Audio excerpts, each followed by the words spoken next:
Assalamualaikum warahmatullahi wabarakatuh. Perkenalkan, kami dari kelompok 5, kelas 1 EA31, Prodi Manajemen Fakultas Ekonomi, yang beranggotakan saya, Aldinza Purwitianingrum. Saya Dinda Salsabila. Nama saya Sania Nur Oktaviani. Saya Teguh Wijayanto. Di video kali ini kami akan bahas materi kelima yang berjudul Kewajiban dan Hak Negara serta Warga Negara dalam Demokrasi yang bersumbu kepada kedaulatan rakyat dan musyawarah. Untuk materinya akan dibagi menjadi 5 submateri. Yang pertama adalah pengertian hak dan kewajiban. Yang kedua adalah menelusuri sejarah dan berbagai sumber tentang harmoni kewajiban serta hak negara dan warga negara. Yang ketiga adalah perlunya harmoni kewajiban dan hak negara serta warga negara. Yang keempat, dinamika dan tantangan mewujudkan harmoni kewajiban dan hak negara serta warga negara.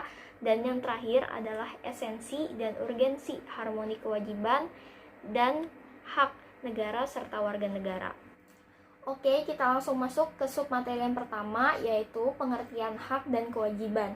Secara singkat, hak adalah sesuatu yang seharusnya kita terima dan kita memiliki kuasa atas hal tersebut. Sedangkan kewajiban memiliki makna sesuatu yang harus kita lakukan dan kita memiliki tanggung jawab untuk melaksanakannya. Kewajiban dan hak memiliki hubungan timbal balik. Begitu pula dengan kewajiban dan hak warga negara serta negara. Apa sih artinya hubungan timbal balik itu? Hubungan timbal balik memiliki arti bahwa warga negara memiliki hak dan kewajiban terhadap negara. Dan begitu pula sebaliknya, negara memiliki hak serta kewajiban terhadap warga negara. Oke, lanjut ke submateri yang kedua. Kita akan bahas tentang sejarah dan sumber lain mengenai harmoni hak serta kewajiban negara dan warga negara. Dalam tradisi budaya Indonesia, konsep hak dan kewajiban sudah dikenal sejak lama, tepatnya sejak zaman kerajaan dan berlanjut hingga zaman penjajahan. Namun pada saat itu konsep hak tidak berimbang dengan konsep kewajiban, karena pada saat itu kewajiban lebih dikenal dan lebih berkuasa. Rakyat diwajibkan untuk tunduk patuh terhadap perintah atau peraturan yang raja atau penjajah buat, yang memiliki kedudukan lebih tinggi daripada rakyat. Walaupun konsep kewajiban lebih dikenal dan lebih berkuasa, namun tidak memungkiri bahwa masyarakat pada zaman dahulu juga mengenal apa itu konsep hak. Dibuktikan dengan adanya perlawanan, perjuangan, ataupun protes untuk melawan petinggi ataupun pemerintah kolonial yang merampas hak mereka. Mereka berjuang melawan tak lain karena hak-hak yang seharusnya didapat malah dirampas dan dijarah. Contohnya adalah Perang Diponegoro yang dipimpin oleh Pangeran Diponegoro melawan Belanda yang dipimpin oleh Herman Willem Daendels, yang disebabkan karena Belanda memaksa pihak Keraton Yogyakarta untuk memberi akses terhadap berbagai sumber daya alam serta manusia yang merupakan hak milik warga Yogyakarta yang seharusnya tidak dirampas oleh pihak Belanda. Selain itu, ada juga Perang Pattimura yang dipimpin oleh Kapitan Pattimura yang disebabkan oleh perampasan hak perdagangan karena Belanda melakukan monopoli perdagangan. Selanjutnya kita bakal bahas mengenai sumber-sumber hak dan kewajiban. Yang pertama itu ada sumber historis. Konsep hak pertama kali dirumuskan atau diperkenalkan oleh seorang filsuf Inggris yang bernama John Locke pada abad ke-17. Di situ ia menyatakan bahwa manusia memiliki hak alamiah atau natural rights yang melekat pada manusia. Ada 3 hak, yaitu hak hidup, hak kebebasan, dan hak milik. Nah, selanjutnya, pada perkembangan selanjutnya, banyak peristiwa yang menandakan bahwa hak-hak ini mulai dikenal oleh orang banyak. Yang pertama ada peristiwa disahkannya Piagam Magna Carta pada tahun 1215 yang berisikan bahwa seorang raja harus menghargai dan menjunjung beberapa prosedur legal dan hak setiap manusia.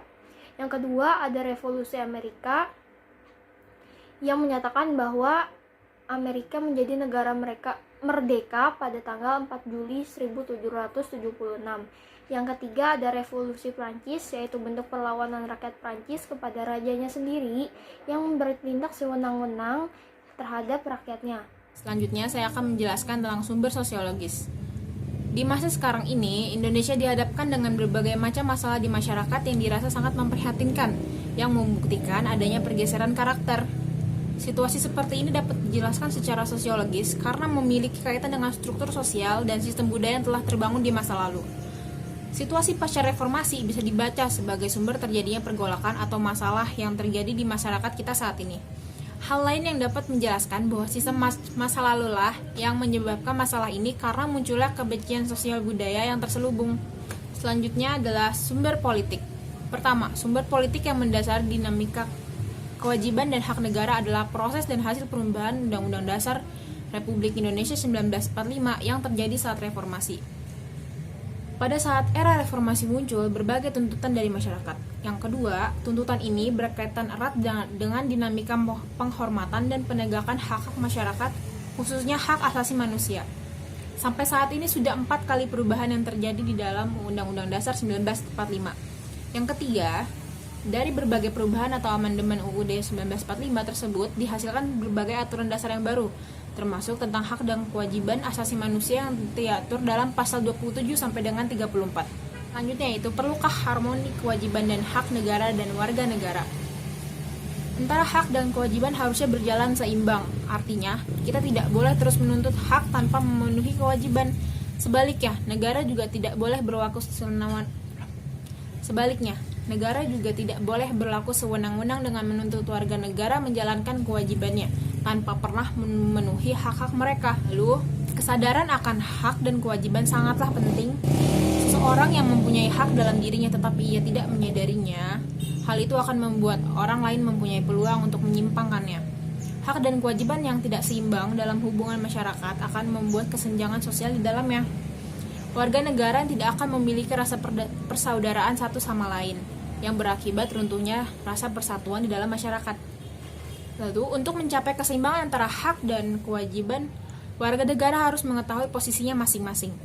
Para pejabat dan pemerintah juga harus menyadari hak dan kewajiban yang dimiliki. Hak dan kewajiban di Indonesia tidak akan pernah seimbang apabila masyarakat tidak pernah merubahnya. Para pejabat yang terlihat seenaknya dan hanya memberikan janji-janji yang tidak pernah terbukti, sifat itulah yang harus dihilangkan dengan kesadaran diri sendiri. Saya akan menjelaskan tentang dinamika dan tantangan mewujudkan harmoni kewajiban dan hak negara dan warga negara. 1. Aturan dasar ihwal pendidikan dan kebudayaan serta ilmu pengetahuan dan teknologi. Pendidikan diatur dalam pasal 31 ayat 1. Dalam pasal tersebut, terjadi perubahan pada kata tiap-tiap menjadi setiap dan pengajaran menjadi pendidikan. Perubahan UUD 1945 memasukkan ketentuan baru untuk memajukan ilmu pengetahuan dan teknologi. Hal yang perlu mendapat perhatian adalah budaya yang siap menyambut perkembangan dan kemajuan iptek. Dalam pasal 32 ayat 1-2, negara wajib memajukan kebudayaan nasional. Terdapat 3 strategi, yaitu menerima sepenuhnya, artinya menerima unsur budaya asing yang sesuai dengan kepribadian bangsa. Yang kedua, menolak sepenuhnya, artinya menolak unsur budaya asing yang tidak sesuai dengan kepribadian bangsa. Dan yang ketiga, menerima secara selektif unsur budaya asing yang belum jelas sesuai dengan kepribadian bangsa. Yang selanjutnya, aturan dasar ihwal, perekonomian nasional, dan kesejahteraan sosial. Diatur pada pasal 33 ayat 1-4. Ayat 1 menegaskan asas-asas kekeluargaan. Ayat 2 menegaskan cabang-cabang produksi yang penting bagi negara dan menguasai hajat hidup orang banyak dikuasai oleh negara. Ayat ketiga menegaskan bumi dan air dan kekayaan alam yang ada di dalamnya harus dikuasai oleh negara. Ayat 4 menjelaskan prinsip-prinsip perekonomian sosial. Perubahan didasarkan kebutuhan meningkatkan jaminan konstitusional yang mengatur negara di bidang kesejahteraan sosial. Yang selanjutnya, aturan dasar ihwal usaha pertahanan dan keamanan negara diatur pada pasal 30 ayat 2. Kedudukan rakyat sebagai kekuatan pendukung, sedangkan TNI dan polisi sebagai kekuatan utama. Kekuatan pertahanan keamanan rakyat semesta dibagi menjadi 3 susun. Yang pertama, perlawanan bersenjata, yang kedua, perlawanan tidak bersenjata, dan ketiga, bagian pendukung perlawanan bersenjata dan tidak bersenjata. Selanjutnya, aturan dasar ihwal hak dan kewajiban asasi manusia. Hak dasar warga negara diatur tersendiri di bawah judul Hak Asasi Manusia. Adapun hak asasi manusia yaitu hak untuk hidup, hak untuk berkeluarga dan mempunyai keturunan, hak mengembangkan diri, memperoleh keadilan, kebebasan pribadi, rasa aman, kesejahteraan, ikut dalam pemerintahan, wanita, dan anak. Di samping ihwal hak asasi manusia, diatur juga ihwal kewajiban manusia. Nah, selanjutnya ada esensi dan urgensi harmoni kewajiban dan hak negara dan warga negara. Undang-Undang Dasar Negara Republik Indonesia tidak memuat aturan dasar ihwal kewajiban dan hak negara, melainkan juga kewajiban dan hak negara.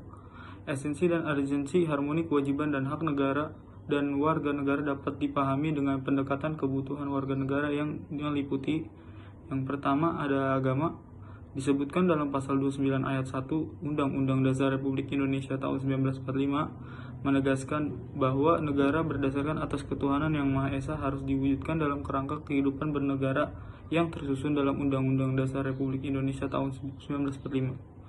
Negara juga menjamin kemerdekaan tiap-tiap penduduk untuk memeluk agama masing-masing yang diatur dalam pasal 29 ayat 2. Nah, selanjutnya ada pendidikan dan kebudayaan.